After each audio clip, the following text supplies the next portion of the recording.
जाएंगे जी, क्या सहायता मिलेगी तो मिल दे देंगी सरकार, नहीं देगी तो फिर क्या करें। तो मतलब आपकी सरकार से तो बिल्कुल उम्मीद नहीं है, आपके पास सिर्फ और सिर्फ एक ही चारा है, कलेक्टर साहब। हाँ सर, बिल्कुल कुछ उम्मीद नहीं है, क्योंकि हर बार ये झांसाई देती है सरकार, कुछ नहीं करती है, हर बार होता है ये तो। हर बार होता है। बैंक बैंक क्यों राहुल गांधी ने जैसे बोला था कि 10 दिन के अंदर अंदर कर्जा माफ कर दिया जाएगा, हाँ, इसके चलते हमने भरा नहीं। और इस बार तो बैंक तो नोटिस पे नोटिस दे रही है केसीसी वालों को। नोटिस बैंक ने चाहिए पैसे, ये गल जाए तो वहां को आएंगे, गलगी तो गलगी। नमस्कार, मैं राजेंद्र चौधरी और आप देख रहे हैं आधुनिक भारत। आज हम पहुंचे हैं कुचेटिया गांव में। कुचेटिया गांव के किसानों से आज हम चर्चा करेंगे उनकी फसल के बारे में, खराब होती हुई फसल और गूंगी बेरी सरकार। किसानों की मदद करने वाला आज के दौर में कोई नहीं है। आइए हम जानते हैं किसानों से कि आपकी फसल कैसी है, और फसल का आज हम आपको लाइव टेस्ट करके दिखाएंगे, मुआयना करके दिखाएंगे कि फसल में कितना नुकसान हुआ है, और सरकार और बीमा कंपनियां उस नुकसान को कितना बता रही है। सरकार मुआवजा देने से बच रही है, बीमा कंपनियां मुआवजा देने से बच रही है, लेकिन किसान रोता बिलखता सिर्फ एक ही आस पे टिका हुआ है कि कब सरकार उनकी मदद करे और कब वो अपने सामान्य स्तर को बनाए रखे। क्योंकि अगर किसानों की किसी भी प्रकार से मदद नहीं हुई तो किसान नीचे नीचे गर्त में चला जाएगा। जी राम राम शाह, नाम बताइए जी आपका। अन्नाराम जी। अन्नाराम जी, तो आज अथा के मूंग की फसल है, जिम अपन देखा तो कहीं खराब हुई फसल है, गलगी जमा गलगी बरसात दोनों तो कितना परसेंट फसल तंग खराब हो चुकी है? अगली उगी इनमें कहीं रही है। दिखाइए जरा, मूंग दिखाइए हमें। ये देखो, हाँ ये मसल दिखाता हूँ। हाँ, इसको नीचे रख दीजिए, इसको नीचे रख दीजिए। बताइए, मैं कैमरामैन से निवेदन करूंगा कि वो कुछ नहीं निकलेगा। मूंग दिखाए, हाँ। मूंग की जो ओरिजिनल फसल जो अंदर से निकल रही है वो दिखाए। ये देखिए, नहीं निकलिया। अभी ने हमने आपके सामने ये डेमो देख के बताया है हाँ।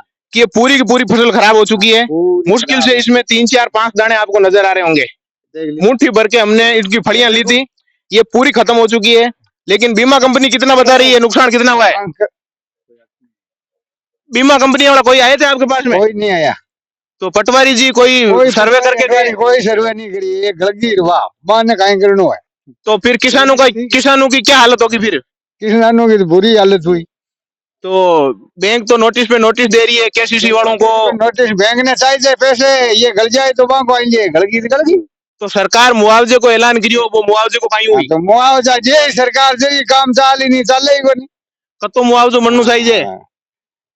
मुआवजा दी को गलगो जगह को पूरा ही मिलना चाहिए। कितने रुपए प्रति हेक्टर या प्रति बीघा? बीघा अब 22 तो ये 7 बीघा है। हाँ 7 बीघा में 2 कुंटल बीघे का उतरे मूंग। हाँ, देख लियो कहीं भाव रहे वे। कितना भाव है इस मूंग की फसल के? कितने भाव मिलेंगे? इसका तो कुछ नहीं मिलेगा, ये खात है, इसका क्या मिलेगा? ये तो की नहीं लेगा, कोई नहीं लेगा, ये इसको क्या बनावेगा इस दाने को? पूरी खात है। तो पूरी फिर खात है। आपने ये मूंग पाड़े क्यों है? अरे तो पाड़े मेरे को क्या ठापड़े, तो पाड़ लिया, पाड़ के भेड़ा कर दिया। और कोई चारो डालो तो कचरो, कोई भैंसिया गया ना जी हो रही हूँ कहीं बना। चलिए, हमारे साथ एक और महानुभाव खड़े हैं। जी नाम बताइए अपना। जी मेरा नाम नाथूराम खोड़ है। जी नाथूराम जी, फसल तो हमने देखी है, जैसे अन्नाराम जी ने बताई कि पूरी फसल खराब हो चुकी है, तो इस फसल के बारे में आप क्या कहना चाहेंगे? देखो, फसल बुरी तरह से नष्ट हो चुकी है, इसमें कुछ भी नहीं बचा है। इसकी कम से कम लागत पर बीघे 4-5 हजार आ रही है। और बैंक वाले हमारे को एक नोटिस पे नोटिस भेज रहे हैं, क्योंकि राहुल गांधी ने जैसे बोला था कि 10 दिनों में कर्जा माफ होगा। तो कर्जा आपका माफ हुआ नहीं है अभी तक? बिल्कुल नहीं हुआ। उसके चक्कर में हमने 1 साल से केसीसी भरी नहीं है, और अब इस साल भरने के कंडीशन में नहीं है। जैसे मेरे को नोटिस दिया था कल, मैं जी नोटिस है आपके पास में? बिल्कुल आया है जी, अभी आप देख रहे हैं, इनको नोटिस भेजा गया है बैंक की तरफ से। नोटिस की फोटो मैं आपको दिखाऊं सीधा। नोटिस 98,000 मैंने रुपए उठाए थे 2 साल से, इसकी नोटिस ये केसीसी भरी नहीं थी। क्यों राहुल गांधी ने जैसे बोला था कि 10 दिन के अंदर अंदर कर्जा माफ कर दिया जाएगा, इसके चलते हमने भरा नहीं, और इस बार भरने की कोई आस भी नहीं है। फिर भी बैंक वाले बार बार नोटिस देके ये बता रहे हैं कि जल्दी से जल्दी भरो। जब मैं बैंक मैनेजर से जाके पूछा, तब उन्होंने बोला कि भैया जितना लेट हो गए उतना ज्यादा रुपए लगेगा, मतलब ब्याज लगता रहेगा। बैंक मैनेजर ने आपको उल्टा धमकाया? जी बिल्कुल, उसका सुनने वाला उधर कोई भी नहीं है। जैसे अभी बुरा हाल है जितना किसानों को होना है, वास्तव में ही जैसे दयनीय स्थिति आज से ज्यादा मेरे हिसाब से नहीं होगी। दोनों सरकारें दोनों तरफ से बिल्कुल फ्लॉप हो रही है। जैसे तेल, डीजल, पेट्रोल, सारे चीजें महंगी हो रही है हर चीज पे। और अब इस फसल का अभी दिखाया था, जैसे ये हमारी फसल है, इसमें हम कैसे भर सकते हैं? आप खुद बताओ। हम ये यदि निकाल भी ले तो कम से कम इसको आपका कितना रुपए दोगे?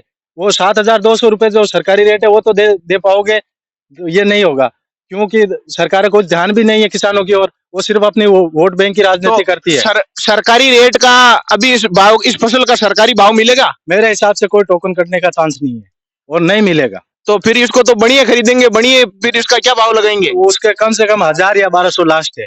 और तो उस 1,000-1,200 की तो आपकी इसकी लागत आ जाएगी, निकालने की, बोने की, वो मजदूरी तो अलग है। तो क्या करें, तो वही तो माइनस में जा रही, क्योंकि हमें व्यवसाय से जुड़े हैं। जैसे हमारे पशु है, उस पशु को डालने के लिए हमें काटना तो पड़ता है। क्या करें, मजबूर भी तो है ना। मतलब किसान का सहायक व्यवसाय जैसे पशुपालन है, तो पशुओं को चारा खिलाने के लिए ये चारा तो काटना ही पड़ेगा, नहीं तो अगर पशु नहीं होते तो शायद ये आप फसल नहीं काटते। बिल्कुल नहीं काटते, क्योंकि ये उल्टा माइनस ही होता जा रहा है। और जैसे कि ये मेरे को नोटिस दिया था 1,36,000 का। हाँ। तो जब मैं वहां गया तो पिछले सोमवार को गया था छोटी खाटू बैंक मैनेजर के पास, तो उन्होंने बोला कि भैया आप जितना लोड लेट हो गए उतना आपका 1,44,000 अगले मंगलवार तक लेके आ जाना। इससे बढ़ा के, मतलब इससे बढ़ा के 1,44,000 भरना पड़ेगा। अब कहाँ से भरे आप? कोई चांस नहीं है भरने का। अब आप बोले हो कर्जा माफ करेंगे, कहाँ से कर्जा माफ होगा, कहाँ से होगा? हम तो खुद ऐसी स्थिति में फंस गए कि क्या तो जिए या मरे। मतलब आपके केंद्र में सरकार है नरेंद्र मोदी जी की, और वहां से इन्होंने नागौर जिले की ये विधानसभा क्षेत्र जाई डीडवाना है और संसदीय क्षेत्र यहाँ नागौर पड़ता है। तो नागौर से हनुमान जी बेनीवाल है जो उनके समर्थन में उन्होंने चुनाव लड़ा था, उनकी तरफ से आपको कुछ आश्वासन मिला है? नहीं, आश्वासन तो नहीं मिला, लेकिन फिर भी वो एक बंदा ऐसा है जो किसानों के लिए कुछ समर्पित है। वो हर टाइम लगा तो रहता है, लेकिन वो क्योंकि उसकी ना तो गवर्नमेंट है ना किसी गवर्नमेंट से अभी पार्टिसिपेंट है, इसलिए वो उतना काम कारगर नहीं साबित हो रहे। हनुमान जी की सुन नहीं रहे। लेकिन राज्य सरकार में कांग्रेस की सरकार है और आपके यहाँ से स्थानीय विधायक चेतन जी डूडी, वो तो सरकार में इस वक्त पावर में है, सत्ता में। अगर राज्य सरकार चाहे तो ये किसानों का अनुदान कुछ दे सकती है? नहीं, ये तो एक सिर्फ लॉलीपॉप था, चुनाव का एक एजेंडा था जिससे वो कि जीत के चले जाए, और इससे होने वाला कुछ भी नहीं है। किसानों को पूछने वाला आज शायद मेरे हिसाब से तो कोई है नहीं, और ना ही उम्मीद करते हैं, क्योंकि उम्मीद पर कभी भी ये कायम नहीं रहते हैं। पार्टियां साले ऐसे ही बोलते हैं, एक ने दो लालच देते हैं और जीत के चले जाते हैं। तो कोई पूछने वाला नहीं है। यहाँ से जैसे 2 किलोमीटर दूर मकराना विधानसभा क्षेत्र आता है, वहां से रूपाराम जी मुरावतिया भारतीय जनता पार्टी से विधायक चुन के आते हैं, उनके क्षेत्र में कुछ उन्होंने करवाया है? वो तो देखो मेरे को उतना पता नहीं है, जहां तक कि मेरा मानना है कि इतना तो होना, और ऐसा होता तो मुश्किल लग रहा है, क्योंकि सारी फसलें इस बार सारी ही खराब हो चुकी है। न तो खाने की समस्या हो रही है, और इधर बैंक वाले बोल रहे कर्जा जमा कराओ, कर्जा जमा कराओ, कर्जा जमा कराओ। तो बैंक वालों से जब आपने पूछा कि भाई मेरी फसल सारी खराब हो चुकी है, कर्जा कहाँ से दूं, तो उन्होंने क्या जवाब दिया आपको? उसने स्पष्ट जवाब दिया कि भैया मैं क्या करूं, आप 2 साल से नहीं भरे। डायरेक्ट स्पष्ट जवाब दिया कि 2 साल से मैं क्या कर रहा हूँ, आपको तो जमा कराना पड़ेगा भाई, पैसा लिया है तो 2 साल से आपने क्यों नहीं जमा कराया? पिछले साल तो फसल अच्छी हुई थी, उस टाइम आपने क्यों नहीं जमा करवाया? उस टाइम राहुल गांधी ने बोला था कि 1 2 3 4 5 6 7 8 9 10 हाँ। 10 दिनों में कर्जा माफ होगा। संपूर्ण कर्जा माफ होने की बात कही थी। कर्जा माफ होगा। तो उस लालच में, उस चक्कर में आप रह गए कि हमारा कर्जा माफ हो जाएगा, इसलिए आपने जमा नहीं करवाई। नहीं करवाया। तो मैनेजर साहब ने बोला कि उस बार की भी आपकी पेंडिंग पड़ी है और इस बार की भी पेंडिंग पड़ी है। जी बिल्कुल ऐसा ही बोला था। और अगर नहीं भरोगे तो क्या किया जाएगा? नीलामी कर दी जाएगी? बिल्कुल ऐसा ही होगा, क्योंकि बैंक वालों को इस चीज में कोई फर्क नहीं पड़ता है और सरकार कोई सुनने वाली है नहीं। तो अगर ऐसे नीलामियां होती रही तो किसान तो और गर्त में चला जाएगा। किसान के पास सिर्फ इकलौता व्यवसाय है खेती का। तो इसी कारण से तो आज जगह जगह फांसियां वो खा रहे हैं। किसान क्यों खा रहे हैं? इसी कर्ज के तले दबे हुए, इसी वजह से फांसियां खा रहे हैं। कोई किधर से परेशान है, कोई किधर से परेशान है, इसी चलते किसान और गरीब होता जा रहा है। किसान गरीब होता जा रहा है। तो जिस अन्नाराम जी से हम जानना चाहेंगे कि आप अन्नाराम जी कोई दूसरा व्यवसाय भी करते हैं? दूसरा क्या करें, ये खेत को ही काम करें। जी बिल्कुल, पूरे खेती पर ही आप निर्भर है। पूरी साल इसी खेती से ही आप कमा के अपने बच्चों को और अपने परिवार को पालते हैं? हाँ, और कहीं करा, और खेती वालों ही करा रुआ, और दूसरा कोई व्यवसाय? हाँ। तो जैसा कि अन्नाराम जी ने बताया कि उनका सहायक व्यवसाय कोई नहीं है, खर्चा सिर्फ और सिर्फ इनका खेती से ही चलता है। और खेती इस बार पूरी गर्त में जा चुकी है, पूरी खत्म हो चुकी है। तो मुआवजे की सरकार के कान पर जू नहीं रेंग रही है, तो इसके बारे में किसान कुछ कलेक्टर साहब से कुछ गुहार लगाने की प्रयास करेंगे? प्रयास तो सब मिलकर करे हो सकती है, क्या हुआ सरकार ही जाने अब।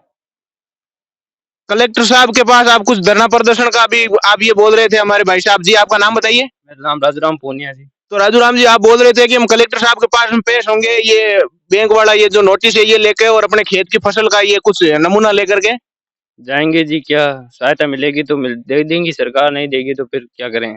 तो मतलब आपकी सरकार से तो बिल्कुल उम्मीद नहीं है, आपके पास सिर्फ और सिर्फ एक ही चारा है कलेक्टर साहब। हाँ सर, बिल्कुल कुछ उम्मीद नहीं है, क्योंकि हर बार ये झांसाएं देती है सरकार, कुछ नहीं करती है, हर बार होता है ये तो। हर बार होता है, बैंक वाले लोन माफ करते नहीं है और सरकार झूठा मूठा लोन माफ करने का दावा कर देती है, ये तो लॉलीपॉप देती रहती है बस। लॉलीपॉप देती रहती है। ठीक है, आप देख रहे थे आधुनिक भारत, और हम यहाँ कुचेटिया गांव में आए हुए हैं, जो विधानसभा क्षेत्र यहाँ पर डीडवाना पड़ता है और लोकसभा क्षेत्र है वो है नागौर। यहाँ से दो अलग अलग पार्टियों के नेतृत्व में चलता है। एक पार्टी है राष्ट्रीय लोकतांत्रिक पार्टी, जो कुछ समय पहले केंद्र में मोदी सरकार में अलायंस में थी, जो अभी किसान आंदोलन वाले मुद्दे में उन्होंने अपना अलायंस तोड़ दिया। और एक है जो चेतन जी डूडी, जो स्थानीय विधायक है, वो आते हैं कांग्रेस पार्टी से, और कांग्रेस पार्टी इस वक्त राज्य में सत्ता में है और अशोक गहलोत खेमे के बताए जा रहे हैं। तो अशोक जी से अगर वो कुछ बात करेंगे तो कुछ बात बन सकती है? बन सकती है, अशोक जी करेगा वैसे होगा। तो आपको अपने विधायक जी से यही निवेदन रहेगा कि भाई अशोक जी से आप बात करो और जल्दी से जल्दी कुछ मुआवजा दिलवाओ। हाँ, यही कहना चाहते हैं हम तो, और क्या। चलिए जी, धन्यवाद, बहुत बहुत धन्यवाद। चैनल को शेयर करिए, सब्सक्राइब करिए और लाइक करिए, ताकि हम ऐसे ही किसानों की और आम गरीब मजदूर की आवाज उठाते रहें और आप सबको दिखाते रहे। जय हिंद, जय भारत, जय जवान, जय किसान।